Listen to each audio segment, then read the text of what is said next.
Yanis, les plus jeunes de nos sociaux auront quelques peines à l'imaginer, mais avant Internet, on cherchait les numéros de téléphone dans des annuaires distribués par le facteur. Moi aussi, Blanc j'ai du mal à pour trouver un l'imaginer. particulier, jaune pour un professionnel. Puis Internet est passé par là, les pages jaunes ont été cédées par la Poste au groupe privé Solocal, dont le souci premier est bien sûr le profit. Alors que l'entreprise affiche un bénéfice net de 336 millions d'euros en 2017, en hausse de plus de 500% par rapport à l'année précédente. Oui, vous avez bien entendu, plus de 500%. Elle entend licencier aujourd'hui 1000 collaborateurs. Alors Yanis, tu as pris tes skis et avec Victor Faubert, vous vous êtes rendu à la manifestation des salariés à Boulogne. Ils étaient plusieurs centaines. Ex-page jaune où près de 1000 emplois vont être supprimés sur 4500, ça représente un quart des salariés de l'entreprise. Et aujourd'hui, tous les syndicats se sont réunis pour protester.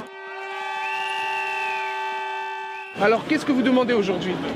Qu'est-ce qu'on demande aujourd'hui ? On demande à la direction aujourd'hui de se remettre autour de la table et de revenir avec un vrai projet alternatif à la suppression de 1000 emplois dans toute l'entreprise. Et nous demandons également à la direction d'accepter de discuter sur nos propositions parce que nous avons des idées, nous connaissons l'entreprise, nous connaissons les salariés. Quelles sont vos propositions justement ? De discuter sur un vrai plan avec uniquement des départs volontaires et pas de départs contraints. Et vous avez bon espoir que ces négociations aboutissent ? Nous espérons, nous comptons sur le bon sens et la responsabilité de la direction. Aujourd'hui, c'est-à-dire que vous estimez que ces 1000 départs que veut mettre en place l'entreprise ne sont pas nécessaires ? C'est pas 1000 départs, c'est un massacre social. C'est-à-dire que vous avez 1000 salariés, vous avez aussi toutes les familles derrière. Et surtout, dans le plan qui est proposé par la direction, où sont les investissements ? Ce plan, c'est le départ des gens, c'est la misère sociale qui va financer le futur développement de l'entreprise. Donc là, vous avez les manifestants qui quittent le siège Solocal, direction Marcel Samba, pour un défilé, pour essayer de porter leur voix le plus haut possible.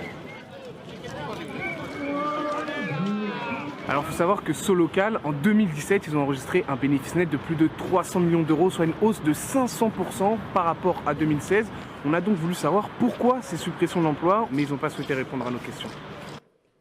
Bon alors Yanis, comme tu es un bon investigateur, j'imagine quand même que tu as une petite idée du pourquoi de ce projet.